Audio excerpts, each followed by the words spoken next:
டிவிக்கோட B team ஆயிடுச்சு. எது? விசிகா. ஆமாம், உண்மைதானே? முதலமைச்சருடைய அந்த ஆளுமையை வந்து நீங்கள் உடைக்கிறீங்க. யார் உடைக்கிறது? ஆதவர்ஜன உடைக்கிறார். முதலமைச்சருக்கே எதுனா ஆனால் இவர் விட மாட்டாராங்க. முதலமைச்சரை வந்து பாதுகாக்கிறது இவர் தாங்க. முதல்ல மேயருக்கு வந்து நம்ம முதல்ல ஒரு விஷயம் ஞாபகப்படுத்தணும். இது உங்கள் ஆட்சி கிடையாது, ஆட்சி மாறிடுச்சு. மகளிர் காவல் நிலையம் இருக்க தானே செய்யுது. சிறப்பு அதிரடி படையின்னு ஒரு பேர் வைக்கணுன்றதுக்காக சிறப்பு அதிரடி படையினா அந்த சிறப்பு என்னன்றதை விளக்கவே இல்லை. உதயநிதி ஆகட்டும், ஆர் ராசாவாகட்டும் தொடர்ந்து மேடைகளில் விமர்சனம் செஞ்சுட்டே இருக்காங்க. இன்னுமே மக்களை வந்து திட்டிகிட்டே இருக்காங்க. என்ன குறை வச்சோம், எதுக்காக எங்களை வராவிடாமல் பண்ணிட்டீங்க, தெரியாமல் ஓட்டு போட்டீங்க, இந்த மாதிரியான ஸ்டாலின் தான் சொன்னார், முன்னாள் முதலமைச்சர் சொன்னார் 6 மாத காலம் அவகாசம் கொடுத்தாரு. ஆனால் 6 மாத காலம் வந்து இவங்களால் கொடுக்க முடியலன்றது தெரிய வருது. வைதவிப்பல் நேயர்களுக்கு வணக்கம். நான் பவித்ரா சேவியர். இன்றைய நேர்காணலில் நம்மோடு இணைந்திருக்கிறார் பத்திரிகையாளர் சேக்வர் அவர்கள். வாங்க அவர்கிட்ட பேசலாம். வணக்கம். வணக்கம். வணக்கம் சார். 1 மாதம் நிறைவடைந்திருக்கு முதலமைச்சராக பதவியேற்று விஜய் அவர்களுடைய இந்த அரசாங்கம். பல்வேறு புதிய அமைச்சர்கள், பல்வேறு புதிய சட்டமன்ற உறுப்பினர்கள், பல்வேறு விமர்சனங்கள். அதிமுகவும் சரி, திமுக ரொம்ப முக்கியமாக பல்வேறு சாடல்களை தொடர்ந்து வச்சுக்கிட்டே இருக்காங்க. ஆனால் அவங்களும் சளைச்சிக்காம வேலைகளை செஞ்சுக்கிட்டே இருக்காங்க. இந்த 1 மாத செயல்பாடுகள் நம்ம அரசாங்கம் நடக்கிறத எப்படி பார்க்குறீங்க? குறை உண்டு, நிறை இல்லை, அவ்வளோதான். குறை உண்டு. ஆனால் கடந்த ஆட்சிக்கும் இந்த ஆட்சிக்கும் பெருசாக நீங்கள் கம்பேர் பண்ணிங்கன்னா பெரிய அளவு சொல்ல முடியாது. என்னென்னா இங்கே நம்ம பார்வை எப்படி இருக்குன்னா, பொதுவாக நான் சொல்கிறது இந்த ஃபண்டிங் விஷயத்தில் நிதி சம்பந்தமான விஷயங்களுக்கு நம்ம கண்டிப்பாக அவகாசம் கொடுத்து தான் தீரணும். அது ஒரு இடைக்கால பட்ஜெட் வரைக்கும் அல்லது ஒரு 6 மாத காலம் வந்து நம்ம கொடுத்து தான் தீரணும். தேவைப்பட்டால் 1 வருஷம் கூட கொடுக்கலாம். ஏன்னா ஒரு நிதியாண்டு வரைக்கும் கூட வாய்ப்பு தரலாம். ஏன்னா இந்த திட்டங்கள் ஏன்னா வந்து இந்த திட்டங்கள்லாம் 5 ஆண்டு காலத்தில் நிறைவு செய்கிறதா அந்த வாக்குறுதி. அப்போது நிதி சம்பந்தமான விஷயங்களும் சொல்லலாம். குற்றம் சம்மந்தமாக சொல்லும் போது, கிரைம் சம்மந்தமாக சொல்லும் போது நம்ம இப்போ ரெண்டையுமே ஒன்றா சேர்த்துக்கூடிய ஒரு சூழலில் இருக்குது. இங்கே என்னென்னு கேட்டால் ஒரு டொமஸ்டிக் வயலன்ஸையும் சோஷியல் கிரைமையும் வந்து ஒன்றா நம்ம வந்து சேர்த்து பார்க்க முடியாதுன்றது என்னுடைய பார்வை. இது ஏதோ ஆட்சிக்கு முட்டு கொடுக்கணுன்ற நோக்கம் கிடையாது. இங்கே வந்து இப்போ ரேஷியோ அதிகமாக இருக்குது. டொமஸ்டிக் கிரைம் வந்து அதிகமாக இருக்குது. திமுக ஆட்சியில் வந்து டொமஸ்டிக் கிரைம் வந்து குறைவாக இருந்துச்சு, சோஷியல் கிரைம் வந்து அதிகமாக இருந்துச்சு. ஆனால் நம்ம சோஷியல் கிரைமை பற்றி அதிகமாக பேசணும். அது ஏயு மேட்டராக இருக்கட்டும், அது கோவை விவகாரமாக இருக்கட்டும், எல்லாமே. பட் இப்போ நம்ம பார்க்குறது கேட்டால் வந்து சோஷியல் கிரைம் வந்து குறைவாகவும் டொமஸ்டிக் கிரைம் வந்து அதிகமாக இருக்குது. வீட்டுக்குள்ளே ஒருத்தர் துண்டு துண்டாக வெட்டுறது எப்படி போலீஸுக்கு எப்படி தெரியும்? அப்போது அதை எப்படி ப்ரிவென்ட் பண்ண முடியும்? நம்மனா இந்த ஸ்பைடர்மேனா உடனே வந்து பார்த்தீங்கன்னா உடைய இங்கேருந்து தகவல் தெரிஞ்சு உடனே வந்து ஒயர் அனுப்புறதுக்கு அதெல்லாம் கிடையாது. ஸோ டொமஸ்டிக் கிரைம்ன்றது வந்து நம்ம ப்ரிவென்ட் பண்ணுறது ரொம்ப ரொம்ப பாசிபிலிட்டி கிடையாது. நம்மளும் வந்து ஒரு போலீஸ் இடத்துல நம்ம பார்க்கணும். ஆனால் ஒரு சோஷியல் கிரைம் இருக்குதுன்னு சொன்னால் இப்போ ஒரு ரவுடிகளுக்குள்ளே வெட்டிக்கிறாங்க அல்லது வேறு ஏதோ ஒரு பொது சதித்திட்டம் இருக்குது, அந்த மாதிரி விஷயங்களை நம்ம சொல்ல முடியும். மத சார்ந்த ஒரு கூட்டங்களில் வந்து அடிதடி நடக்குது, இதெல்லாம் விஜிலன்ஸ் மூலமாக வந்து எடுக்க முடியும், தகவல் சேகரிக்க முடியும். ஆனால் பட் இது வந்து அப்படி பண்ண முடியாது. தனி மனித விஜிலன்ஸ் சொல்லிட்டேன். இன்டெலிஜென்ஸ் மூலமாக பல தகவல்களை வந்து நம்ம சேகரித்து நம்ம ப்ரிவென்ட் பண்ண முடியும் சோஷியல் கிரைம். டொமஸ்டிக் கிரைம் வந்து அப்படி பண்ண முடியாது. அப்போது இந்த இடத்துல ஒரு குறிப்பிட்டு இன்னும் சொல்லப்போனால் ஒரு படி மேலேயே சொல்லலாம். இப்போது ஒரு ஸ்ட்ரீட்டில் வந்து ஒரு செயின் ஸ்நாச்சிங் நடக்குது, அதை வந்து பார்த்தீங்கன்னா வந்து எளிதாக கண்டுபிடிச்சி பண்ணிடலாம். ஆனால் குற்ற நடவடிக்கை சிவியரான குற்றங்கள், கொலை குற்றங்கள் போன்ற விஷயங்கள் வந்து ஒரு வீட்டுக்குள்ளே நடக்கிற விஷயத்த நம்ம ஒன்றும் பண்ண முடியாது. இப்போ நேற்றைய தினம் உங்களுக்கு தெரியும்னு நினைக்கிறேன், ஒரு 65 வயது முதியவர் வந்து ஒரு 25 வயது பெண்ணை வந்து பார்த்திங்கன்னா பழி தீர்த்தத்துக்காக அதிகாலையில் போய் வந்து அடிச்சு கொடுக்கும். இது எப்படி வந்து ப்ரிவென்ட் பண்ண முடியும்? இது அரசாங்கத்தையோ காவல்துறையோ குறை சொல்ல முடியாது. ப்ரிவென்ட் பண்ணக்கூடியதை வந்து பொது வழியில் நடக்கிற ஒரு சம்பவத்துக்கு ஒரு குறிப்பிட்ட இடத்துல ஒரு பதற்றமான ஒரு பகுதி இருக்குது, இல்லை வந்து காவல்துறையில் வந்து ஒரு ஹேபிச்சுவலாக வந்து ஒரு கம்ப்ளைண்ட் வந்துக்கிட்டே இருக்குது, கஞ்சா புழக்கம் அதிகமாக, அந்த மாதிரி வந்து நடவடிக்கை எடுக்கவே இல்லை. ஒரு பொது இடத்துல வந்து போதையை வந்து பயன்படுத்தக்கூடிய ஒரு குழுவாக உட்காந்து போதையை பயன்படுத்துகிறாங்க அப்படின்னு நம்ம சொல்லலாம். இல்லை இந்த இடத்துல வந்து இப்போ சமீபத்தில் கூட ஒரு விஷயம் நடந்து தெரியும் நினைக்கிறேன். திருவண்ணாமலையில் வந்து கிரிவலம் போகக்கூடிய அந்த பாதையிலேயே ஒரு கிரைம் நடந்திருக்கு. அந்த கிரைமுக்கு வந்து பார்த்திங்கன்னா முக்கியமான வந்து முதல் வந்து பார்த்திங்கன்னா வந்து அங்கே போகக்கூடிய நபர்களே வந்து ஒரு ஐசோலேஷன் தனிமைப்படுத்தப்பட்ட பகுதிக்கு போயிருக்கிறாங்க. அதுவே ஒரு ஆபத்தாக முடிஞ்சிருக்கு. ஸோ இந்த மாதிரியான விஷயங்கள் நடக்கும்போது பார்த்திங்கன்னா அது சோஷியல் கிரைம் தான். அதை நம்ம சொல்ல முடியும். ஆனால் ஒரு டொமஸ்டிக் வந்து வயலன்ஸ் வந்து நம்ம வந்து அதை சொல்ல முடியாது. இப்போ வந்து ரேஷியோ வந்து நம்ம ரெண்டுத்தையும் ஒன்றா சேர்த்துக்கிறோம். என்னங்க எங்கே பார்த்தாலும் கொலை, இங்கே பெரம்பூரில் வந்து ஒரு சூட்கேஸில் கொலை வந்து ஒரு பாடி வச்சுருக்கிறாங்க. அது எங்கே நடந்தது? அந்த கொலை வந்து வீட்டுக்குள்ளே நடந்தது. ஸோ அதனால் நம்ம அப்படி ஒரு பார்வை இருக்குது. ஆனால் அதனால தான் நான் சொல்கிறேன், குறை இருக்குது, நிறை இல்லை. இந்த ஆனால் இப்போ முதல் கையெழுத்திட்டாரு. இப்போ நேற்று வந்து அதை தொடங்கியும் வச்சுட்டாரு. சிங்கப்பெண் அதிரடி படை பெண்கள் வந்து அதற்காக தனியாக குழுக்களாக இருக்கப்பட்டு காவலர்களாக அவங்களுக்கு நியமனம், வாகனம் எல்லாமே பண்ணி இன்னைக்கு ஒவ்வொரு மாவட்டம் வாரியாக இவங்கெல்லாம் இருக்க போகிறாங்க அப்படிங்கிறத சொல்லியிருக்காங்க. அதற்கான தலைவரும் வந்து ப்ரெஸ் மீட்லாம் கொடுத்துருக்குறாங்க, அதை பற்றி பேசியிருக்கிறாங்க. அப்போ இது வந்து ஒரு நிறையா பார்க்க முடியாதா? இல்லை, இது நான் வந்து ஒரு நிறையா பார்க்கணும்னு சொன்னால் நமக்கு வந்து இந்த எதிர்க்கட்சிகள் வந்து குறை சொல்கிற மாதிரி நம்ம அப்படி சொல்ல முடியாது. ஒரு பத்திரிகையாளராக என்னுடைய அறிவுக்கு உட்படுத்தி நான் பார்க்கும்போது கேட்டிங்கன்னா, ஏற்கனவே இங்கே வந்து நம்மக்கிட்ட வந்து ஒரு மகளிர் காவல் நிலையம் இருக்க தானே செய்யுது. அதில் இருக்கிற வந்து காவலர்கள்லாம் திறம்பட செயல்பட்டவங்க இருக்க தானே செய்கிறாங்க. அப்போ புதுசாக வந்து ஒரு பேரளவுக்கு வந்து சிங்கப்பெண் ஒரு பேர் வைக்கணுன்றதுக்காக, சிறப்பு அதிரடிப்படைன்னு ஒன்று பேர் வைக்கணுன்றதுக்காக, சிறப்பு அதிரடிப்படைன்னா அந்த சிறப்பு என்னன்றதை விளக்கவே இல்லை. யாருமே இது வரைக்கும் ஒரு நோட்டு கூட வரவே இல்லை. இப்போது இந்த இடத்துல வந்து சிங்கப்பெண் சிறப்பு அதிரடிப்படை, இந்த இடத்துல வந்து பார்த்தீங்கன்னா மகளிர் காவல் நிலையத்தில் இருக்கிற ஒரு கான்ஸ்டபிள் இருக்கிறாங்க, அதிகாரிகள் இருக்கிறாங்க. இவங்க இதில் டிஃப்ரென்ஸ் என்னன்னு கேட்குறாங்க. இப்போ சிறப்பு அதிரடினா இவங்களுக்கு சிறப்பு பயிற்சி ஏதாவது இருக்கா? ட்ரெயின் பண்ணியிருக்கோன்னு சொல்கிறாங்க. அதுதான், அது என்னன்றது சரியாக விளக்கல. யூனிஃபார்ம் மாறி இருக்குது, அது தெரிய வருது, நம்ம பார்த்தோன்னே தெரிய வருது, நம்ம அடையாளம் காண முடியுது. இவங்க வந்து சிங்கப்பெண் வந்து சிறப்பு அதிரடி. ஏன்னா சிறப்பு அதிரடிப்படைனா அந்த சிறப்புன்றதுல வந்து அவங்களுக்கு என்ன ஸ்பெஷல் ட்ரைனிங், ரோந்து பணியில் இருப்பாங்கன்னு சொல்கிறாங்க. அதாவது தவறு நடந்தக்கப்புறம் கம்ப்ளைண்ட் பண்ணி நடவடிக்கை எடுக்கிறவங்க இவங்க, தவறே நடக்காமல் தடுக்கிறதுக்காக அமைக்கப்பட்டவங்க இவங்க. அப்படியே கூட இருக்கட்டும்மா, கரெக்ட், நீங்கள் சொல்கிறத புரிஞ்சுக்கிறேன். ஆனால் அவங்களுக்கு என்ன சிறப்பு பயிற்சி? ஓகே, என் கேள்வி அதுதான். இப்போ நீங்கள் ஆட்சிக்கு வந்து 1 மாதம் தான் ஆகுது. இப்போ நாங்கள் சிறப்பு அதிரடிப்படை நாங்கள் உருவாக்கிட்டு இருக்கிறோம். 30 நாள்ல என்ன பயிற்சி கொடுத்து என்ன பண்ணிட்டீங்கன்னு கேக்குறீங்க. ஏற்கனவே இருக்கிற அந்த போலீஸ் தானே. எஸ். அப்ப அங்க ஒரு வெற்றிடம் வரும். அவங்க செயல்படுறவங்களை யார் செய்வாங்க? இன்னொரு விஷயம் நீங்க எடுங்க. இப்போ நீங்க பாருங்க, இப்போ நீங்க இதுக்காக நீங்க வந்து ஒரு 2500 பேர் நீங்க ரெக்ரூட் பண்ணதா கூட நீங்க ஒரு தகவல் வந்து இருக்கு. அது அதிகாரப்பூர்வமாக வந்திருக்கான்னு தெரியல, ஆனால் ஒரு செய்தி இருக்கு. இப்போ நான் அந்த செய்தி கூட நான் புறந்தள்ளிடுறேன், விட்டுறேன். இப்போது ஏற்கனவே இங்கே வந்து இந்த கிரைம் எண்ணிக்கை, குற்ற எண்ணிக்கை வந்து அதிகரிக்குது, சோஷியல் கிரைம் வந்து அதிகமாகிட்டுருக்கு. அப்போ போதுமான அளவுக்கு காவல் வந்து பார்த்தீங்கன்னா காவலர்கள் இருக்கிறாங்களா, அதுக்கான வந்து பார்த்தீங்கன்னா எவ்வளோ வந்து இப்போ காலி பணியிடங்கள் இருக்குது, அதுதான் முக்கியமானது. இப்போ காவல்துறையில் வந்து எவ்வளோ காலி பணியிடங்கள் இருக்குது, ஏன்னா யாருமே அதை பற்றி பேசவே இல்லை. நீங்கள் புதுசாக நீங்கள் ரெக்ரூட் பண்ணுறீங்க, ரெக்ரூட் பண்ணுறதுல வந்து பார்த்து காலி பணியிடங்களை வந்து நீங்கள் வந்து புதுசாக அடிஷ்னலாக போடலை.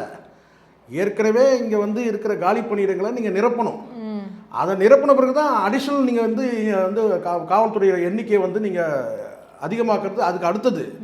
பட் இப்போ இருக்கிறது ஏற்கனவே காலி பணியிடங்களை நீங்கள் நிரப்புனீங்களான்னு கேட்டால் அதுவே கேள்வியாக இருக்குது. ஓகே, அப்போ பிரச்சனைகள் இருக்கு அவங்க செஞ்ச திட்டத்திலே. முதல்ல நீங்கள் காவல்துறை இப்போது குற்ற எண்ணிக்கை அதிகமாகுது, நல்லா தெரியுது. நம்மக்கிட்ட போதுமான வந்து படை வந்து பார்த்தீங்கன்னா வந்து குறை இருக்குது, படையில் வந்து பார்த்தீங்கன்னா ஆட்கள் எண்ணிக்கை இருக்குது, காலியான பணியிடங்கள் நிரப்பவே இல்லை.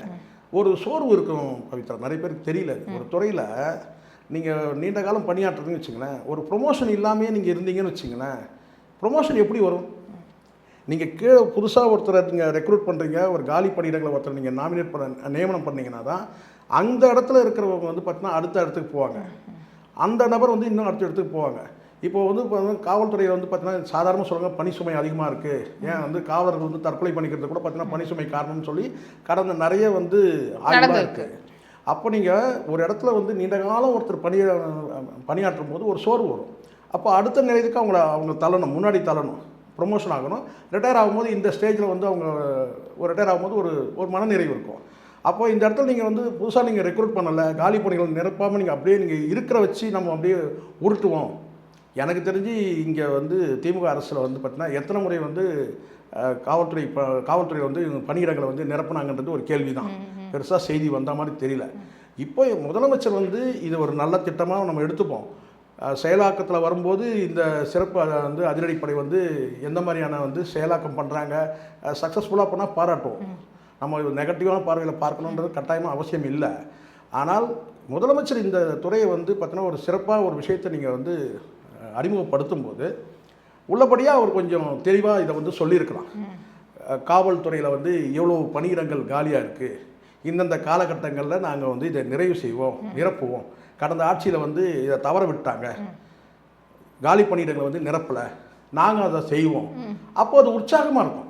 அந்த பணியாற்றக்கூடிய வந்து ஊழியர்களுக்கு வந்து காவல்துறை பணியாளர்களுக்கு வந்து இது வந்து ஒரு உற்சாகமாக இருக்கும். சரிப்பா, புதுசாக ரெக்ரூட் பண்ணுறேன்னு சொல்கிறாரு, அப்போ நமக்கு வந்து பார்த்தீங்கன்னா வந்து நம்ம முன்னேறதுக்கு, அதாவது நம்ம ப்ரொமோஷனில் வந்து அடுத்த நிலைக்கு நம்ம எட்டுறதுக்கு ஒரு வாய்ப்பாக இருக்கும். இப்படி வந்து அந்த மாதிரி எதுவுமே நடக்கல. அப்போ நம்ம வந்து குறையும் சொல்ல முடியல. சரி, செயலாக்கத்தில் வந்து வந்த பிறகு தான் நம்ம வந்து இந்த அதிரடி, இந்த சிறப்பு அதிரடி படை குறித்து நம்ம பேச முடியும்.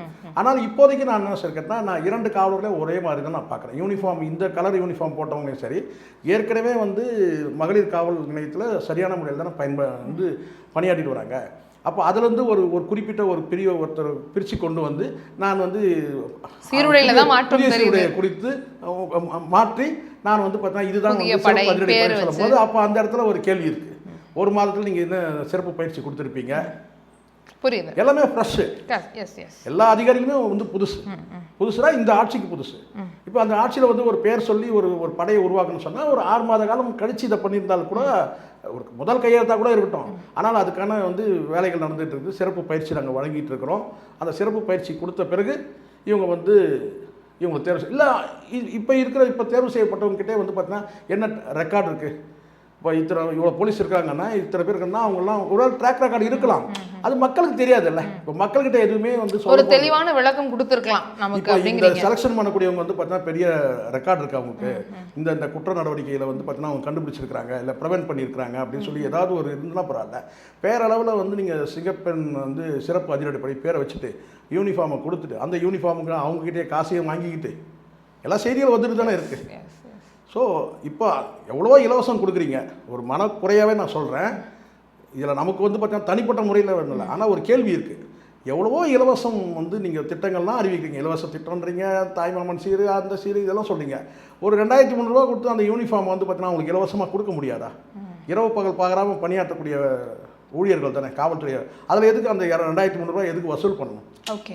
ஸோ இதெல்லாம் அவங்கள்ட்ட ஒரு அரசாங்க ஊழியர்கள் இருக்கும்போது அவங்கள்ட்டும் கணக்கு கொடுங்க. எதுக்கு அவங்களுக்கு ஃப்ரீயாக கொடுங்க.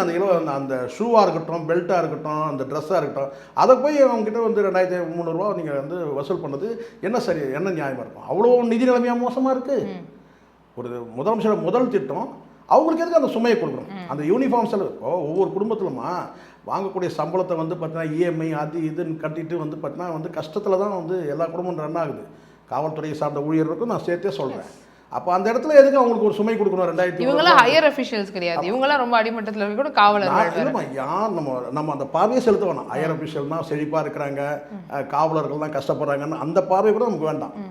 ஆனால் அந்த சுமை ஹையர் அஃபிஷியலாக இருந்தால் கூட எதுக்கு அந்த சுமையை அவங்களுக்கு கொடுக்கணும்? இது மக்களுக்கான திட்டம். இந்த திட்டத்துக்கு அரசு தான் தரணும். அதுதான் சரி, அதுதான் நியாயம்.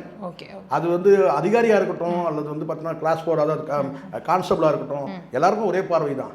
அந்த சுமையை எதுக்கு அவங்களுக்கு கொடுக்கணும்? நீங்கள் கடுகளவு கூட அந்த சுமையை எதுக்கு அவங்க தரணும்? அவங்களுக்கு வந்து பார்த்தீங்கன்னா பணியாற்ற வந்திருக்கிறாங்க, அவங்க ஊக்கப்படுத்துறதுக்கு தான் நீங்கள் எதாவது செய்யணுமே தவிர அடிஷனல் பேமெண்ட் வேணா கூட கொடுங்க. நீங்கள் சிறப்பு அதிரடி படைக்கு நீங்கள் பேமெண்ட் வேணா கூட கொடுங்க. சரிங்களா? புதிய திட்டம், புதிய வேலை, கொடுங்க. அவங்க சிறப்பு அதிரடி இந்த அலவன்ஸ் கொடுங்க. அலவன்ஸ் தருவாங்களே எப்பவுமே ஒன்று தெரியும். சிறப்பு அதிரடி பண்ணும்போது அவங்களுக்கு சிறப்பு அலவன்ஸ்லாம் இருக்குது. அதெல்லாம் இருக்கான்னு நமக்கு தெரியல, தெரியாமல் நம்ம பேசிடக்கூடாது. ஆனால் அதை செய்யுங்க. ஆனால் யூனிஃபார்முக்கும் நீங்கள் அவங்ககிட்ட இருந்து காசு வாங்குறது நியாயம் இல்லைம்மா. ஓகே. இப்போ திமுக வந்து இந்த இவருடைய செயல்பாடுகள் எல்லாம் விமர்சனம் பண்ணிட்டு இருக்காங்க. உதயநிதி ஆகட்டும், ராசா ஆகட்டும், தொடர்ந்து மேடைகளில் விமர்சனம் செஞ்சுட்டே இருக்காங்க. இப்போ மேயர் பிரியா முதற்கொண்டு விமர்சனத்தை ஆரம்பிச்சிருக்காங்க அப்படிங்கிறத பார்க்குறோம். ஆனால் இவங்க எடுக்கக்கூடிய விமர்சனங்கள் வந்து அவருடைய செயல்பாடுகளில் குறை செய்ய தாண்டி இன்னுமே மக்களை வந்து திட்டிகிட்டே இருக்காங்க.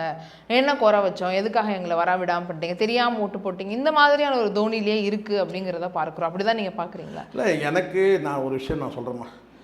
முதல்ல 6 மாத காலம் அவகாசம் கொடுக்கணும்னு சொன்னது யார்? ஸ்டாலின் தான் சொன்னார். முன்னாள் முதலமைச்சர் தான் சொன்னார் 6 மாத காலம் அவகாசம் கொடுன்னு சொல்லிட்டு. ஆனால் 6 மாத காலம் வந்து இவங்களால் பொறுக்க முடியலன்றது தெரிய வருது. ஏன் அந்த பொறுக்க முடியலன்னு கேட்டால், இப்போ முன்னைய விட கொஞ்சம் ஒரு என்ன சொன்னால் ஒரு கொஞ்சம் பரவாயில்ல. இதுக்கு முன்னாடி வந்து அமைச்சருடைய செயல்பாடுகள் வந்து ஒரு 0ல இருந்த மாதிரி இருந்தது. இப்போ வந்து பார்த்தீங்கன்னா கொஞ்சம் ஸ்கோர் பண்ண ஆரம்பிச்சிருக்காங்க. இப்போ செய்தியாளர்கள் கேள்விகளுக்கெல்லாம் தெளிவாக பதில் சொல்ல ஆரம்பிச்சிருக்காங்க. ராஜ்மோகன் வந்து ஓரளவுக்கு இப்போ வந்து ஒரு அமைச்சராக வந்து பார்க்க முடியுது. ஒரு அவருடைய பேச்சுக்களை வந்து ரொம்ப குறைவாக பேசுகிறாரு. அதே சமயத்தில் அவர் வந்து சொல்ல வேண்டிய விஷயத்தை வந்து ரொம்ப நீட்டி முழக்கம். உங்களுக்கு தெரியும்ல, 500 ரூபாய்க்கு பேசணும்னா 5000 ரூபாய்க்கு பேசுவார். அது அரசியல்வாதியாக இருக்கும்போது. இப்போ வந்து பார்த்தீங்கன்னா பேச்சை குறைச்சி வந்து ஒரு அமைச்சருக்குரிய அந்த அந்த பார்வை அவர் மேலே நம்ம விழுது ஒன்று. அதுக்கு பிறகு வந்து பார்த்தீங்கன்னா சில அமைச்சர்கள் நம்ம பார்க்கும்போது பெட்டராக தோணுது. இப்போ இந்த கடுமையாக விமர்சனத்துக்குள்ளானது கீர்த்தனா அந்த தொழில்துறை அமைச்சரும், ஆதவர்ஜுனா வந்து ஒரு சர்ச்சையான ஒரு அமைச்சராகவே இருக்கிறாரு. இப்போது நிர்மல்குமார் வந்து பார்த்தீங்கன்னா ஒரு சிக்கலை அனுபவிக்கிறாரு. இந்த மின்சார வெட்டுறது மிகப்பெரிய சவாலாக இருக்குது. அவர் முடிஞ்ச வரைக்கும் மீடியாவை சந்திக்கிறதே அவாய்ட் பண்ணுறாரு. இங்கே தான் இருக்குது முக்கியமானது.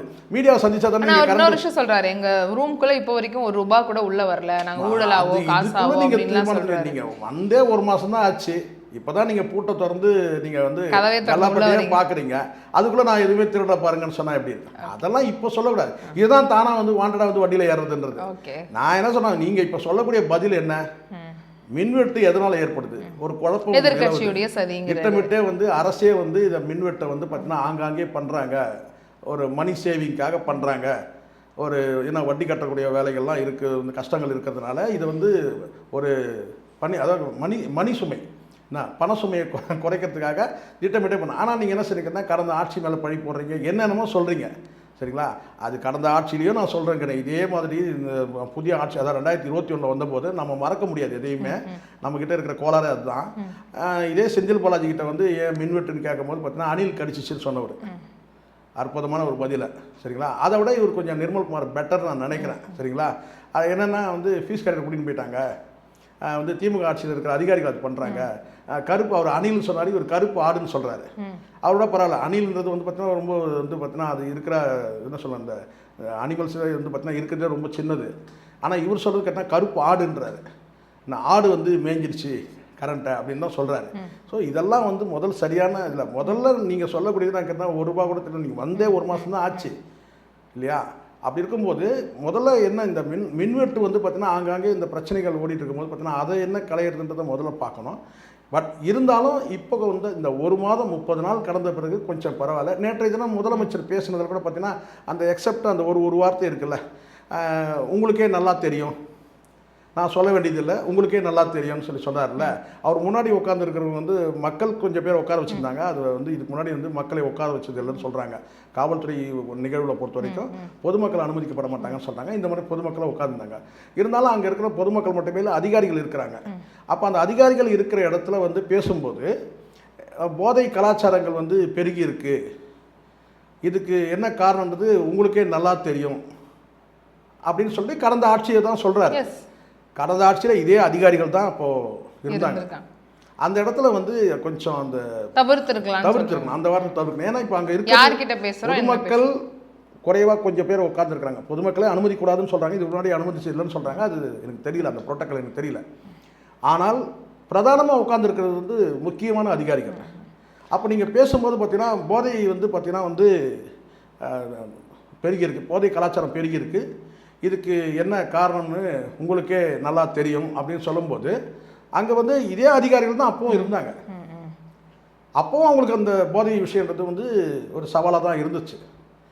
அதனால வந்து மேபி ஒரு மக்கள் பொதுமக்களுக்காக சொல்ல அது ஒண்ணுதான் டிவில வருது, நியூஸ்ல வருது, அதுதான் அந்த இடத்துல நம்மள மாதிரி நிறைய மக்கள் பார்க்கறாங்க, அவங்களுக்கான ஒரு ஹிண்டா இருக்கு. அதுதான் அந்த இடத்துல தான் ஒரு சிக்கல், ஒரு குறை இருக்கிறதுனா எந்த கூட்டத்தில் போகும்போது நம்ம என்ன பேசணுன்றதை வந்து சரியான முறையில் அவருக்கு வந்து அங்கே டிஸ்கஷன் பண்ணணும். அங்கே டிஸ்கஷனில் ஏற்படுற எங்கே என்ன பேசணுங்கிறது கொஞ்சம் தெளிவாக இருக்கும். வந்து லட்சணை வந்து ஏஐயில் தயாரிச்சது வந்து லட்சணை இப்படி இருக்குது அது இருக்குது இதுன்னு சொல்கிறாங்களா, இதெல்லாம் வந்து யார் பார்க்கணும்னா முதலமைச்சர் உட்காந்து பார்த்துருக்க மாட்டாங்க. இதெல்லாம் வந்து சம்மந்தப்பட்ட வந்து செக்ரட்டரிகள் லெவலில் அதெல்லாம் ஆஃபீஸர்ஸ் எல்லாம் பார்க்கணும். இது வந்து உள்ளபடியே இது ஆஃபீஸர்ஸோட கோளாறு தான். ஆனால் முதலமைச்சர் என்ன பேசணுன்றதை வந்து பார்த்தீங்கன்னா குறைஞ்சபட்சம் வந்து இது வந்து அவர் சுயமாக பேசியிருந்தாலும் கூட பார்த்தீங்கன்னா இப்படி வந்து பேசக்கூடாது, இந்த இடத்துல இதை பேசக்கூடாது அப்படின்னு ஒன்று. கடந்த திருச்சியிலையும் வந்து பார்த்தீங்கன்னா அந்த வாயில் நல்லா வரும்னு சொன்னார் பார்த்தீங்களா, அது வந்து ஒரு அரசியல்வாதியாக இருக்கும்போது பேசின அந்த துணியை வந்து நீங்கள் முதலமைச்சராக வந்த பிறகு மாறணும். இதை கடந்த முறை ஜெயலலிதா பார்த்தீங்கன்னா ஒரு வார்த்தை கூட நீங்கள் வந்து ஆங்கில வார்த்தையை நீங்கள் பார்க்க முடியாது. நீங்கள் ஒன்றா எடுத்து பாருங்கள், கலைஞருக்கு நிகராக வந்து அவங்க வந்து ஒரு பெரிய புலமை இல்லைனா கூட, தமிழ் புலமை இல்லைனா கூட அந்த அம்மா வந்து பார்த்தீங்கன்னா ஒரு வார்த்தை கூட பார்த்தீங்கன்னா ஆங்கிலம் பேசுவாங்க, வேற லெவல் ஆங்கிலம் அது. ஆனால் தமிழில் பேசுகிறாங்கன்னா அந்த ஆங்கிலம் தமிழ் கலந்து பேசுகிறதே அவாய்ட் பண்ணணும் முதலமைச்சர் ஒன்று. ரெண்டாவது வந்து இப்போ இது போன்ற வந்து ஒரு முதலமைச்சர் ஆன பிறகு பார்த்தீங்கன்னா அவருடைய அந்த பாடி லாங்குவேஜெல்லாம் நேற்றைய தினம் நல்லா இருந்துச்சு. உண்மையிலேயே வந்து அந்த ஒரு வார்த்தையை தவிர்த்துட்டு மீதி அத்தனையுமே வந்து அவர் படிச்சதா இருக்கட்டும், அதில் இருக்கிற விஷயத்த அதுக்கப்புறம் அதை வச்சுட்டு வந்து பார்த்தீங்கன்னா அவருடைய பேசுறது எல்லாமே வந்து பார்த்தீங்கன்னா நல்ல இம்ப்ரூவ்மெண்ட் உண்மையிலேயே நான் அதை பார்த்தேன். ஆனால் அந்த ஒரு வார்த்தை வந்து அவலட்சண மாதிரி ஆயிடுச்சு. உங்களுக்கே எல்லாருக்கும் நல்லா தெரியும் போதை கலாச்சாரம்னு சொல்லிட்டு அப்படி சொல்கிறது. அப்போ அங்கே உட்காந்துருக்கிறவங்க யாருன்றதை மறந்துட்டாங்க. பொதுமக்கள் தான் அவருடைய பார்வைக்கு இருக்கிறாங்களே தவிர அதிகாரிகள் உட்காந்துருக்கிறாங்கன்றது. ஸோ இதெல்லாம் பார்க்கும்போது பெட்டர்மா எனக்கு தெரிஞ்சிருக்காங்க. யாருமே பிறக்கும் போதே முதலமைச்சராக பிறக்கிறது கிடையாது, அமைச்சர்களாக பிறக்கிறது கிடையாது, அதிகாரிகளாக கூட பிறக்கிறது கிடையாது. ஸோ நாளுக்கு நாள் வந்து பார்த்தீங்கன்னா டெவலப் ஆகிப்பாங்க. எனக்கு தெரிஞ்சு ஓரளவுக்கு இந்த 5 ஆண்டு காலம் எல்லாரும் ஒரு அவலட்சணமாக சொல்கிறாங்க இல்லையா, இது தாங்காது போவாது வராதுன்னு. 5 ஆண்டு காலம் நிறைவு செஞ்சிருவாங்க நான் நினைக்கிறேன். அப்படியா? ஆமா, அப்படிதான் நினைக்கிறேன். இந்த திமுக விட்டுருவாங்களா சார்? எதிர்க்கட்சி அவங்க உடைஞ்சுக்கிட்டே இருக்கிறாங்க, பிரச்சனை கொடுத்துட்டே இருப்பாங்கன்ற ஒரு இருக்குல்ல. இந்த பார்வைன்றது நமக்கு ரொம்ப ஒரு நியாய பார்வை தான் நமக்கு தெரிஞ்சிடும். இப்போ உங்கள் பீரியட்லேயும் இதே அதிகாரிகள் தான் இருந்தாங்க, சரிங்களா? அப்போ நீங்கள் எவ்வளோ தான் நீங்கள் குறை சொன்னாலும் நீங்கள் அதிகாரிகளும் சேர்த்து குறை சொன்ன மாதிரி தான் ஆகிடும். அப்போது நான் என்னுடைய பார்வையில் நான் என்ன சொல்ல கேட்டேன்னா, திமுக அரசை பொறுத்த வரைக்கும் முதல்ல நீங்கள் சொன்ன வார்த்தையை காப்பாற்றுங்க. நான் போதுமான அவகாசம் தரணும்னு சொன்னீங்க. போதுமான அவகாசம் 6 மாதம் சொன்னீங்க. 6 மாதத்துக்குள்ளே நீங்கள் வந்து பார்த்தீங்கன்னா வந்து கத்தி கூப்பாட போகிறது. அதுக்காக 6 மாதம்னா நாங்கள் எதையுமே கேட்க வேணாமான்னா கேட்கலாம். ஆனால் கேட்கும்போது கூட பார்த்தீங்கன்னா இந்த பகுத்து பார்க்குறது வேணும். எதை பகுத்து பார்க்கணுன்னு கேட்டிங்கன்னா, இங்கே வந்து டொமஸ்டிக் கிரைமையும் சோஷியல் கிரைமையும் நீங்கள் பகுத்து பார்க்காம பல பேர் என்ன செய்கிறேன்னு கேட்டிங்கன்னா வந்து என்னங்க பெரிய மாற்றமே இல்லை, அப்படியே தான் இருக்குது, ஏமாற்றமாக இருக்குது அப்படி சொல்லி 19 பேசலாம். ஆட்சிக்கு முட்டு கொடுக்கவே இல்லை. இப்போது நான் சொல்கிறேன், தவறுனா தவறுன்னு வந்து சொல்கிறதுக்கு எனக்கு தைரியம் இருக்குது, துணிச்சல் இருக்குது. இந்த ஜெயிலு கீழெலாம் பயப்படுக்கிறோம், வெட்டு குத்துக்க பயப்படாமல் தான் உட்காந்து பேசிகிட்டு இருக்கிறோம். எவ்வளோ பேசிட்டோம் கடந்த காலத்தில். வெட்டுறோம், துண்டாக வெட்டுறோம் சொன்னவங்களாம் இருக்கிறான். எனக்கு அதில் ஆனால் ஒரு நியாய பார்வையில் பேசுவோம். நீங்கள் இந்த சோஷியல் கிரைமையும் டொமஸ்டிக் கிரைமையும் ஒன்றா மிங்கிள் பண்ணி காவல்துறை செயலற்றதுன்ற அந்த முத்திரைக்கு நீங்கள் போயிட முடியாது. ஒரு போதுமான அவகாசம். இப்போ தான் டிஜிபி வந்து ஃப்ரெஷ்ஷாக வந்து பவர் எடுத்திருக்கிறாரு. இப்போ டிஜிபி பவர் எடுத்த பிறகு பார்த்தீங்கன்னா அங்கங்கே வந்து பார்த்தீங்கன்னா வந்து டிஸ்ட்ரிக்ட் லெவலில் வந்து மாற்றங்கள் இருக்குது, அதிகாரிகள் மாற்றம். அப்போ உள்ளங்கைக்குள்ளே நிர்வாகம் வர்றதுக்கு குறைஞ்சபட்சம் ஒரு 3 மாத காலம் ஆகும். இதுக்கு இடையில் நடக்கக்கூடிய கிரைம்களை வந்து பார்த்தீங்கன்னா எதை ப்ரிவென்ட் பண்ண முடியுமோ அதை ப்ரிவென்ட் பண்ணுவாங்க. எதை வந்து பார்த்தீங்கன்னா வந்து கண்டுபிடிக்க வேண்டியிருக்கு, எதை ஃபைண்ட் அவுட் பண்ண வேண்டியது இருக்குன்னா அதை செய்கிறாங்க. இப்போ குற்றவாளிகள் யாருமே கண்டுபிடிக்க முடியலையே இந்த ஆட்சியில், அதை நம்ம பார்க்கணும்ல. இப்போது பெரம்பூரில் ஒரு சூட் கேஸில் போனது அடுத்த 2 நாளில் வந்து பார்த்தீங்கன்னா வந்து யார் என்ன ஆச்சுங்கிற எல்லாத்தையும் கண்டுபிடிச்சிட்டாங்க. இது ஒரு சூட் கேஸில் இருக்குது, ஒரே ஒரு பிளாஸ்டிக் கவர் மட்டுமே வச்சுக்கிட்டு வேகமாக வந்து கண்டுபிடிச்சி. அப்போ அந்த இடத்துல யாருமே பாராட்ட வரலையே. ஏன் பாராட்டணும்? அவங்க வேலையை தானே அவங்க செய்கிறாங்கன்னு சொல்லலாம். ஆனால் அதுவும் இந்த ஆட்சியில் தான். எந்த ஆட்சியில் தான்? இந்த டிவிக்கு ஆட்சியில் இருக்கிற போலீஸ் தான் வந்து கண்டுபிடிச்சிட்டாங்க. 2 நாளில் கண்டுபிடிச்சிட்டாங்களே, ஒரே ஒரு பாலித்தீன் கவர் மட்டுமே வச்சுக்கிட்டு அரெஸ்ட் பண்ணாங்க. ஸோ அந்த மாதிரி இன்னும் வந்து பல குற்றங்கள் வந்து கண்டுபிடிக்கும். ப்ரிவென்ட் பண்ணக்கூடியதை ப்ரிவென்ட் பண்ணலாம், சரிங்களா? இன்வெஸ்டிகேட் பண்ணக்கூடியதை இன்வெஸ்டிகேட் பண்ணி தான் வந்து செயல்பட முடியும். ஒரு பக்கம் திமுக பிரச்சனைகள் கொடுப்பாங்க அப்படிங்கிறது சொல்லப்பட்டாலும், தாவேகா சைடில் இருந்து இந்த லஞ்ச ஒழிப்புத்துறை மூலயமா முன்னாள் அமைச்சர்கள் மேலே நடவடிக்கைகள் எடுக்கப்படும், வழக்குகள் ஆல்ரெடி நிலுவையில் இருக்கிறதெல்லாம் திரும்ப எடுக்கப்படும். அங்கே அருண் அவர்களை வந்து அந்த இடத்துல துறை மாற்றிருக்காங்க. ஸோ இதெல்லாம் வந்து அதன் பின்னாடி இருக்கக்கூடிய ஒரு பிளானிங் தான். கடந்த ஆட்சி இந்த ஆட்சி பொதுவாக நான் சொல்கிறேன், இந்த டிவிக்கே மட்டுமே இல்லை, கடந்த ஏடிஎம்கே இருக்கட்டும் டிஎம்கே இருக்கட்டும் மாறி ஆட்சி வரும்போது பார்த்தீங்கன்னா ஆரம்பத்தில் இந்த ஜிலிம்பெல்லாம் இருக்க தான் செய்யும். இல்லைனா இது ஒரு வகையான என்ன சொல்லிக்கட்டா வந்து ஒரு டேமேஜ் கண்ட்ரோல் நீங்கள் எடுத்துங்கண்ணா. இது ஒரு டேமேஜ் கண்ட்ரோல். ஆனால் ஒன்றும் நடக்காது. வழக்கமாக நடக்கிற அதே ஊழல், அதே குற்றங்கள் இதெல்லாம் வந்து அடுத்த இதில் நடக்கும். அதனால தான் நான் சொல்கிறேன், நிர்மல்குமார் வந்து கொஞ்சம் வாய் அடக்கம் வேணும் அமைச்சருக்கு. திருப்புன்னு ஓடி வந்து நாங்கள் ₹1 கூட வந்து இப்படி தான் வந்து ஜெயலலிதா சொன்னாங்க. என்னென்னு கேட்டால், நான் ₹1 சம்பளம் வாங்கினேன்னு சொன்னாங்க. அந்த ₹1 சம்பளம் தான் அவங்களுக்கு சிக்கலாச்சு. இந்த ₹1 சம்பளம் தான் சிக்கலாச்சு அவங்களுக்கு, அவங்களுடைய வழக்கு போகும்போது. ஸோ இதெல்லாம் வந்து போக போக தெரியும். இப்போ தானே வந்திருக்கிறாங்க. ஆனால் இந்த நிர்வாகம் நடக்கும்போது இது போன்ற வந்து ஒரு டேமேஜ் கண்ட்ரோல். இப்போ நான் கேட்குறேன், இவங்களை எப்படி அடக்க முடியும்? இந்த அடங்காத குதிரைகளை வந்து எப்படி அடக்க முடியும்? ஆளாளுக்கு இஷ்டத்துக்கு பேசுகிறாங்க. நீங்கள் ஒன்றுமே இல்லை. இப்போ இவ்வளோ பேசுகிறாங்கல்ல மேயர் வந்து இந்த ஆட்சிக்கு எதிராக ஏன் தற்குறிகள்னே சொல்கிறாங்க, முதலமைச்சரை சாடுறாங்க, எல்லாரையும் வந்து பேசுகிறாங்க. முதல்ல மேயருக்கு வந்து நம்ம முதல்ல ஒரு விஷயம் ஞாபகப்படுத்தணும். இது உங்கள் ஆட்சி கிடையாது, ஆட்சி மாறிடுச்சு. ஆட்சி மாறின பிறகு தான் நீங்கள் மேயராக இருக்கிறீங்க, அதை முதல்ல ஞாபகப்படுத்தணும். ஆனால் அவங்க பேசுறது கொஞ்சம் அதீதமாக தான் இருக்கு. இன்னொன்று அவங்க அந்த பொறுப்பில் இருக்காங்களே, மேயர், மாநகராட்சி மேயர்னு இருக்காங்க. பொறுப்புல இந்த அரசாங்கத்தில் தானே மேயராக இருக்காங்க. தாராளமாக இருங்க. ஆனாலும் இந்த பாடி லாங்குவேஜ்னு ஒன்று இருக்குது இல்லை, பாடி லாங்குவேஜ்னு ஒன்று இருக்குது பார்த்தீங்களா? அதை வந்து கொஞ்சம் பார்த்து பேசணும்ல. ரொம்ப நீங்கள் வந்து பார்த்தீங்கன்னா ரொம்ப பலவீனமாக நினைக்கக்கூடாதுல்ல. சவால் விட்டுருக்காங்கல்ல சார், எந்த அதுதான் ஒரு மேயர் கூட நீங்கள் சொன்னீங்களா, அதான் சவாலுக்கு பதில் இதுதான். இது இப்போ சவால் விடும்போது டேமேஜ் ஆகுது. யார் டேமேஜ் ஆகுறாங்க? ஆட்சியில் இருக்கிற அதிகாரத்தில் இருக்கிற முதலமைச்சர், அமைச்சர்கள் டேமேஜ் ஆகுறாங்க. அவங்களுடைய இது எப்படி இருக்குது தெரியுங்களா? இந்த மேயருடைய நடவடிக்கை நான் சொல்லிட்டேங்களா, அவங்க வந்து கிட்டத்தட்ட வந்து பரம்பரையாக வந்து மேயராக இருக்கிற மாதிரியும், இப்போ இருக்கிற வந்திருக்கிற இந்த எம்எல்ஏ, இந்த மந்திரி, முதலமைச்சர் இவங்களுக்கெல்லாம் ஒன்றுமே தெரியலன்ற மாதிரி அந்த ஸ்லாங் இருக்குது, அந்த பாடி ஸ்லாங். அது சரி கிடையாது, அது கொஞ்சம் மாற்றிக்கணும். அது வந்து பார்த்தீங்கன்னா அந்த மாதிரி அவங்க பேசுகிறது வந்து திமுகவுக்கு வந்து பார்த்தீங்கன்னா சிக்கலாகும். ஒரு வரம்பு எனக்கு தெரிஞ்சிருக்கும், அவங்க லிமிட்டை தாண்டி வந்து பார்த்தீங்கன்னா பேசுகிற மாதிரி இருக்குது. நீங்கள் என்ன இருந்தாலும் இந்த ஆட்சியில் நீங்கள் வந்து இந்த ஆட்சியை ஒட்டி தான் உங்கள் நிர்வாகம், கார்பரேஷன் தனியாக செயல்பட முடியாது. அப்போது அந்த பேச்சோட ஸ்டைல் வந்து மாறும். இப்போ நீங்கள் சொன்னீங்கல்ல, விஜிலன்ஸ் வச்சு ஏதோ ஒன்று பண்ண போகிறாங்களே, அது நடந்தாலும் ஆச்சரியப்படுறதில்லை. ஒரு 2 ரைடு அனுப்ப பார்சல் சொன்னால் மேயர் பிரியாவுக்கு 2 ரைடு பார்சல் தான் முடிஞ்சிச்சு இல்லையா? அப்போ யாரை வந்து கதறுவீங்க? ஒரு விஷயம் நல்லா புரிஞ்சுக்கணும், யாராக இருந்தாலும் ஒரு வரம்பு இருக்குது. ஆனால் பட் பேசுகிறது வந்து பார்த்திங்கன்னா வந்து அந்த ஸ்லாங்கு இதெல்லாம் வந்து பேசும்போது ரொம்ப லெஃப்ட் ஹேண்டில் டீல் பண்ணுற மாதிரி இருக்குது. ஒரு முதலமைச்சர் அதிகாரத்தில் இருக்கிறாங்க, இதே ஜெயலலிதா இருந்தாலும் இப்படிலாம் பேச முடியுமான்னு பாருங்கள் இல்லையா? அப்போது இந்த இடத்துல வந்து ஒரு புதுசாக ஒரு முதலமைச்சர் வந்திருக்கிறாரு, அதனால இவங்க ஒன்றும் தெரியலன்ற மாதிரி அந்த துணி தெரியுது பேசும்போது. நீங்கள் வந்து முதலமைச்சர் பதவிக்கு ஒரு மரியாதை கண்டிப்பாக கொடுக்கணும். நீங்கள் பாருங்க, அந்த மேயர் பிரியா பேசக்கூடிய அந்த ஸ்லாங் எடுத்து பாருங்க. நானும் போய் சொல்கிறேன், நீங்கள் எடுத்து பாருங்க. இவங்கெல்லாம் ஒன்றுமே இல்லை, இவங்களுக்கு ஒன்றுமே தெரியல, புரோட்டோகால்ன்றாங்க எல்லாம். நீங்க பாருங்க, இல்ல பதிலுக்கு நிறைய மீம் வேற ட்ரெண்டிங் ஆயிடுச்சு இவங்களோட புரோட்டோகால் பத்தின விஷயம். இவங்க ஆரம்ப காலத்துல இவங்க வந்தபோது இவங்களுடைய பேச்சுக்கள், இவங்களுடைய மீம் எல்லாம் எடுத்து பாருங்க. 2021 மேயர் கலந்துக்கிட்ட கூட்டங்கள், மேடை பேச்சுக்கள் எல்லாத்தையும் எடுத்து பாருங்க. பயங்கரமா வந்து கிரிட்டிசைஸ் ஆயிருக்கு அப்பவே. ஆனா அதையும் அவங்க சொல்றாங்களே சார். இப்போ நேற்று ஒரு மேடையில் பேசியிருக்காங்க, அவங்கள அழைக்கும் போதே இன்னைக்கு ட்ரோல்ல ட்ரெண்டிங்ல இருக்கக்கூடிய ட்ரோல் மேயர் பிரியா அப்படின்னு தான் கூப்பிடுறாங்களே. ஸோ அவங்க அதை அப்படியே எடுத்துக்கிறாங்க. நம்ம சொன்னேன் இப்போ பேசுறது ட்ரோல் ஆகுதுன்றதுல இவங்களுடைய ஆரம்ப பேச்சு நீங்க கேட்டிருக்கீங்களா இல்லையா? 2021 எடுத்து பாருங்க, தமிழே ஒழுங்கா வராது முதல்ல. இப்போ புரியுது, பேசவே மாட்டாங்க, தமிழ் வராதுங்கறத தாண்டி இல்ல, அதுதான் கொடுக்கவே மாட்டாங்க. ஆமா, 5 ஆண்டு காலம் நிறைவு செஞ்சாச்சு. இப்போ உங்களுக்கு ஓரளவுக்கு அனுபவம் ஏற்பட்டிருக்கு, நிர்வாக அனுபவங்கள் ஏற்பட்டிருக்கலாம். அதை வச்சு நீங்கள் என்ன கேட்டால் புதுசாக வந்திருக்கிறவங்களுக்கு அங்கே ஒன்றும் தெரியாதுன்னு சொல்லிட்டு முதலமைச்சர் இந்த ரேக் பண்ணுற மாதிரி பேசக்கூடாது. இந்த காலேஜில் வந்து பார்த்தீங்கன்னா இந்த ஃபைனல் இயர் ஸ்டூடெண்ட்லாம் வந்து நான் கேட்டால் ஃபஸ்ட் இயர் ஸ்டூடெண்ட்டை வந்து பார்த்தீங்கன்னா ரேக் பண்ணுவாங்க பார்த்தீங்களா, அப்படி இருக்கக்கூடாது. அவங்க ஸ்லாங் வந்து நான் ஒரு 2-3 பார்த்தேன் பவித்ரா, நீங்கள் வேணால் பாருங்கள், எடுத்து பாருங்கள்.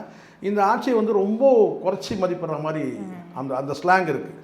பின்விளைவுகள் பற்றி இப்போ இது வந்து முதலமைச்சர், நான் சொல்ற முதலமைச்சர்ன்றது நான் முன்னாள் முதலமைச்சர் சொல்கிறேன். இதை ஸ்டாலின் அவர்களே விரும்ப மாட்டாங்க. மேயர் அவர்களுடைய பேச்சு ஸ்டாலின் அவர்களுக்கு பிடிக்காது. ஆமாம், அப்படி தான் இருக்குது. நீங்கள் இப்போ சேகர் பாபுவாக இருக்கட்டும், அல்லது வந்து மேயர் பிரியாவாக இருக்கட்டும், இல்லை இன்னும் கூட இப்போ சில பேர் பேசுகிறாங்க. அவங்க பேசுகிற அந்த இது வந்து பார்த்திங்கன்னா அது வேறு மாதிரி இருக்குது. குறிப்பிட்ட ஒருத்தர் 2 பேரும் நான் பார்க்குறேன். அதே தாமோ அன்பரசன் பேசக்கூடிய பேச்சுக்கள் ரொம்ப கடுமையாக இருக்குது. இதெல்லாம் வந்து இவங்களுக்கு வந்து பார்த்தீங்கன்னா நல்லா ஒன்று புரிஞ்சுக்கணும். இப்போ வந்து ஆட்சியில் இல்லை, நாளைக்கு நிலைமைகள் வேறு மாதிரி மாறுது. இங்கே மும்முனை அரசியல் தாண்டி இங்கே 4 முனை அரசியல் நோக்கி நகருது. சரிங்களா? அண்ணாமலை வந்து புதிய ஒரு கட்சி தொடங்குறாங்க. இதெல்லாம் வந்து இவங்க வந்து முதல்ல வந்து இப்போ இருக்கிற அதிகாரத்தை இழந்துட்டாங்கன்றதை மக்கள் மதிக்கிற அளவுக்கு பேசணும். உள்ளபடியே இவங்க அமைதியாக இருந்தாங்கன்னா கூட பார்த்தீங்கன்னா இந்த மக்கள்கிட்ட வந்து இந்த ஆட்சி மீது ஒரு வெறுப்பு வரலாம். ஆனால் இவங்க இப்படி பேசும்போது வந்து பார்த்திங்கன்னா, அதுவும் தாமோ அன்பரசன் பேசுகிறது, மேயர் பிரியா பேசுகிறதுலாம் வந்து பார்த்திங்கன்னா திமுக ஒருபோதும் வந்து பார்த்திங்கன்னா வந்து ஆதாயமாக அமையாது, பாதகமாக தான் அமையும். கண்டிப்பாக பாதகமாக தான் அமையும். ஓகே சார், அப்படி தான் இருக்குது அவங்க பேச்சு. ரொம்ப எல்லை மீறி பேசுகிற மாதிரி இருக்குது. ஆனால் ஒரு முதலமைச்சருக்கு எவ்வளோ அதிகாரங்கள் இருக்குது, நடவடிக்கை எப்படிலாம் எடுக்கப்படலான்றதுலாம் புரிஞ்சிக்காம ஒருமையில் பேசுறது, எல்லை மீறி பேசுறது, இது அதன் மூலமாக இவங்க ஒரு லைம் லைட்டில் இருந்துக்கலாம்னு நினைக்கிறாங்களான்றது எனக்கு தெரியல. உள்ளபடியே இன்றைக்கி ரொம்ப ஆவேசமாக கோவப்பட்டு பேசணும், அதிமுகவில் தான் பேசணும்.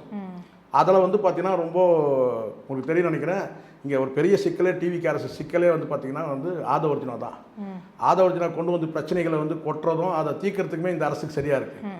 ஏன்னா கடந்த கால பேச்சுக்கள், அவருடைய பேச்சுக்கள் வந்து இந்த மேயர் பிரியா கூட இந்த அளவுக்கு வந்து பேசுறதுக்கு காரணம் கூட நான் நினைக்கிறேன் வந்து ஆதவர்ஜனோட பேச்சுக்கள் தான். ஓகே. அவர் தேவையில்லாமல் ஒரு கூட்டத்தை போட்டு அங்கே போய் நீ என்ன சொல்கிறேன் எங்கள் முதலமைச்சர் மீது கை வச்சுப்பார், கீரிப்பார், கிழிச்சிப்பார், அதைப்பார் இதைப்பார்னு சொல்லி சவால் விடுறாரு ஆதவர்ஜனா.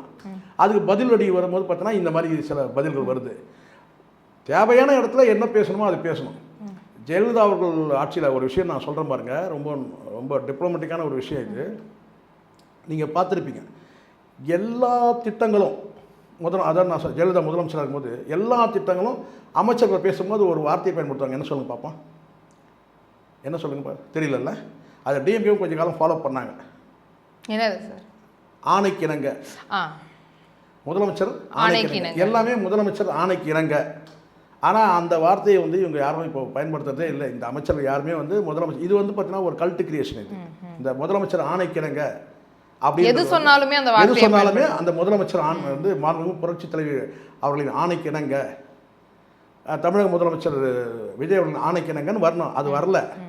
அப்போ இது ஒரு பக்கம், அந்த ஆணைக்கு இணங்கன்ற வந்து இன்னொரு பக்கம் என்ன செய்கிறாங்கன்னு கேட்டிங்கன்னா, இவங்க ஏடிஎம்கேலே இன்னொன்று பண்ணுவாங்க. என்னன்னு கேட்டிங்கன்னா, எல்லா கூட்டத்தையும் கேட்டினா எங்களை யாரும் அசைக்க முடியாது, எங்களை யாரும் ஆட்ட முடியாது, நாங்கள் எங்கள் அம்மாவுடைய பாதுகாப்பில் இருக்கிறோம், எங்கள் அம்மா எங்களை வந்து பாதுகாப்பார், தாயுள்ளத்தோடு எங்களை பாதுகாத்து வருகிறார் எங்கள் அம்மா, எங்களை யாரும் தொட முடியாது அப்படி பேசுவாங்க. இவர் என்ன தெரியுமா பேசுகிறாரு ஆதவர்ஜனா, எங்கள் தலைவர் மீது யாரும் வந்து கேரல் போட முடியாது, அதாவது அவங்க தலைவர் மீது கேரல் போட்டார்னா இவர் விடமாட்டாராம். இது அங்கே வந்து பார்த்தீங்கன்னா நீங்கள் அந்த பிம்பத்தை உடைக்கிறீங்க.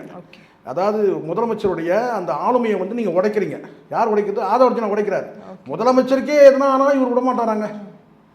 எப்படி ஆயிடுச்சு? முதலமைச்சரை வந்து பாதுகாக்கிறது இவரு தாங்க. அப்போ அந்த இடத்துல நீங்கள் உங்களை உயர்த்திக்கிறீங்க. அங்கே வந்து பார்த்தீங்கன்னா ஏதோ ஒரு ஸ்கூல் பையன் மாதிரி நீங்கள் டீல் பண்ணுறீங்களே. உங்கள் கட்சியில் இருக்கிற நீங்களே சொல்கிறாங்க, அவரு எங்கள் முதலமைச்சர் எங்களை பாதுகாப்பார், எங்கள் அண்ணன் எங்களுக்கு பாதுகாப்பாக இருக்கிறார், அப்படிதானே நீங்கள் சொல்லணும். இந்த மாதிரி சில விஷயங்கள் நடக்கும்போது அப்போ முதலமைச்சர் விஜய் அவர்களை விட ஆதவர்ஜனா தான் பெரிய ஆளா அவர் காமிச்சுக்கிறாரு. வந்து ஆதவர்ஜனா அந்த தான் இப்போ செய்கிறாரு, தன்னை வந்து ப்ரொமோட் பண்ணிக்கிறாரு அந்த இடத்துல. அவருக்கு பாதுகாப்பு நீங்க வேணா பாருங்க, சைலண்டா பிஆர் ஒர்க் நடக்குது, சைலண்டா ஒரு ஆமா. நம்பர் 2 இப்போ டிஎம்கே நம்பர் 2ன்றது பிரச்சனையே கிடையாதுமா. யார் நம்பர் 2ன்றது பிரச்சனை இல்லை. ஆனால் அதிமுக இன்னைக்கு இவ்வளோ பிரச்சனை இருக்கிறதுக்கு காரணம் கேட்டா நம்பர் 2 யாருன்னு தெரியல. என்டிஆர் நம்பர் 2ன்னு சொல்லிட்டு போல, ஜெயலலிதாவும் நம்பர் 2ன்னு சொல்லல, எடப்பாடி பழனிசாமியும் நம்பர் 2 யாருன்னு சொல்லல. அது அவங்களா உருவாக்குற இங்க என்ன நினைக்கிறாங்கன்னா, யாரும் இங்க வந்து விஜய் நம்பர் 2 வந்து ஆதவர்ஜனா எங்கேயா சொல்லியிருக்காரா? இல்ல. ஆனால் அவரே தன்னை வந்து கிரியேட் பண்ணிக்கிறார். ஓகே, இப்ப விஜய் அவர்களுடைய முகத்துக்கு அடுத்து ஆதவர்ஜனா ஒரு ரகசியம் சொல்றேன் உங்களுக்கு. விசிகால போய் இணைஞ்சார்ல, எல்லாருக்கும் தெரியும். டிஎம்கே வந்து விலைக்கு வந்து விசிகால போய் இணைஞ்சார் ஆதவர்ஜனா. என்ன பண்ணார் தெரியுமா? அவங்க யாருக்கா தெரியுமா? தெரியாதுல்ல. அது ஒடுக்கப்பட்ட மக்களுக்கான கட்சி. தலைமைக்கு வந்து மாநாடு, கூட்டங்கள், இது மாதிரி ஒரு பெரிய விஷயத்த ஒரு ஃபண்டு வந்து கொடுத்துட்றாரு, பெரிய ஃபண்டாக கொடுத்துட்றாரு. நான் சொல்கிறது தலைமைக்கு சொல்கிறேன். மற்ற நிர்வாகிகள் இருக்கிறாங்கல்ல, அவங்களுக்கு எல்லாருக்கும் வந்து ஒடுக்கப்பட்ட மக்களுக்கான கட்சின்றதுனால எல்லாருமே ஃபினான்ஷியல் வந்து இருக்கும் இல்லையா, அவங்களுக்கு சிக்கல் இருக்கு இல்லையா, அந்த 2ஆம் கட்ட தலைவர்கள், 3ஆம் கட்ட தலைவர் இவங்களுக்கெல்லாம் வந்து தெளிக்கிறாரு. எப்படி தெளிக்கும் போது பார்த்தீங்கன்னா அங்கே அது உள்ளுக்குள்ளே ஒரு கூட்டம் கிரியேட் ஆகுது. ஆதவன்னு சொல்லிட்டு அங்கே ஒரு கூட்டம், இவருக்குன்னு ஒரு பெரிய ஒரு மாஸ் கிரியேட். அந்த இதுதான் வந்து இவரை என்ன சொல்ல, ஒரு கட்டத்தில் வந்து கட்சி விட்டு வெளியேற்றும் போது இங்கே இங்கே டிவிகேக்கு வந்த பிறகு அவர் சொல்கிறார் ஒரு வார்த்தை, விசிகால 20 பேரை தவிர வேறு யாருமே இல்லை, எல்லாரும் இங்கே வந்துட்டாங்கன்றார். அப்புறம் தவறா சொல்லிட்டேன்னு மாற்றி சொன்னார். அதுக்கப்புறம் சொன்னார். ஆனால் சொன்னது என்ன, உள்ளத்தில் இருக்க வந்துடுச்சு இல்லை. காரணம் என்ன, அந்த அதே மாதிரி இன்றைக்கி வந்து பார்த்தீங்கன்னா இதே டிவிக்கில் வந்து தனக்கான ஒரு கூட்டத்தை உள்ளுக்குள்ளே தயார் பண்ணிட்டு இருக்கிறாரு ஆதவர்ஜனா. இது வந்து ரிசர்ச் பண்ணி நான் சொல்கிறேன், சும்மா போகிற போகிற குற்றச்சாட்டில் தனக்கான கூட்டத்தை வந்து அங்கே தயார் பண்ணிட்டு வராரு. ஓகே, அடுத்து விஜய் முகத்துக்கு அடுத்து ஆதவர்ஜனாவுடைய முகம் தான் வரணும்னு நினைக்கிறேன். நீங்கள் யாருமே எதிர்பார்க்கவே இல்லை. என்டி ராமாராவுக்கு மருமகனே வச்சார் ஆப்பு. நடந்துச்சா இல்லையா? நடந்தது இல்லை. தேவடுன்னு சொன்னாங்க, செருப்பு தூக்கி வீசினாங்க. அப்படி ஒரு சூழல் உருவாச்சு. இங்கே அரசியல் நாளைக்கு எது வேணால் நடக்கும். இதை வந்து டிவிக்கில் இருக்கிற லீடர்ஸ் வந்து கவனத்தில் எடுத்துருக்காங்க. நான் சொல்ல விஜயாக இருக்கட்டும், விஜய் சார்ந்து இருக்கக்கூடிய ஸ்ட்ராட்டஜிஸ்டாக இருக்கட்டும், மற்றவர்கள் வந்து கவனத்தில் இருக்கட்டும். ஆதவர்ஜனா வந்து அப்படி ஒரு இயல்பான ஒரு மனிதர். அவர் இது வரைக்கும் கடந்த அவர் ட்ராக் ரெக்கார்டு எடுத்திங்கன்னா அவர் எந்த இடத்துல போனாலும் அங்கே இருக்கிற தலைமையை காலி பண்ணிட்டு அங்கே வருவார். நீங்கள் அது எதை வேணால் நீங்கள் எடுத்துங்க. குடும்பத்தில் போனாலும் பார்த்தீங்கன்னா இன்னும் கொஞ்ச நாள்னாங்க மார்ட்டின் இடத்துல இவர் இருந்திருப்பார். அவங்க சுதாரிச்சிட்டாங்க. வெளியே அமைச்சிட்டாங்க. பேஸ்கெட் பால் அந்த அசோசியேட் தமிழ்நாடு கூடைப்பந்து அந்த கழகத்துக்கு வந்து இவர் சாதாரண வந்து ஒரு பந்து வாங்கி தரத்துக்கு போகிறார். அங்கே வந்து தலைமை எடுத்து பிடிச்சார். அதே மாதிரி தான் வந்து இப்போ நீங்கள் இங்கே டிஎம்கேல போய் வந்து சில மூவ்மெண்ட் எடுத்தார். அவங்க சுதாரிச்சு வெளியே துரத்திட்டாங்க. ஏன்னா அங்கே ஏற்கனவே இங்கே வந்து பார்த்தீங்கன்னா விடாகண்டம் கூடாகண்டம்லாம் அங்கே இருக்கிறாங்க. இங்கே துரத்திட்டாங்க. இங்கே வந்து விசிகாவில் வந்து ஒரு கழகத்தை ஏற்படுத்தினா இன்றைக்கி வந்து கிட்டத்தட்ட வந்து விசிகா வந்து டிவிக்கோட இன்னொரு வெர்ஷன் ஆயிடுச்சு. அவ்வளோதான். இது டிவிக்கோட பி டீம் ஆயிடுச்சு. எது? விசிகா. ஆமாம், உண்மை தானே. அப்போ இந்த இடத்துல வந்து பார்த்தீங்கன்னா ஆதவர்த்தி நடக்கும்போது கட்டினா விஜய் சார்ந்தவர்கள் எச்சரிக்கையாக இருக்கும். அவ்வளோதான். ஓகே சார், கண்டிப்பாக சார். களத்தில் இருக்கக்கூடிய பல்வேறு விஷயங்கள் சொன்னீங்க. இன்னும் எப்படிலாம் மாறுது அப்படிங்கிறத பார்க்கலாம். இனிமேல் செயல்பாடுகள் மாறலாம், கண்ணோட்டங்கள் மாறலாம், என்ன நடக்குதுன்னு பார்க்கலாம். இன்னொரு சந்திப்பில் நிறைய விஷயங்கள் பேசலாம். இவ்வளோ நேரம் நீங்கள் பகிர்ந்துக்கிட்ட கருத்துக்காக உங்கள் நேரத்துக்காக ரொம்ப நன்றி சார். நன்றி.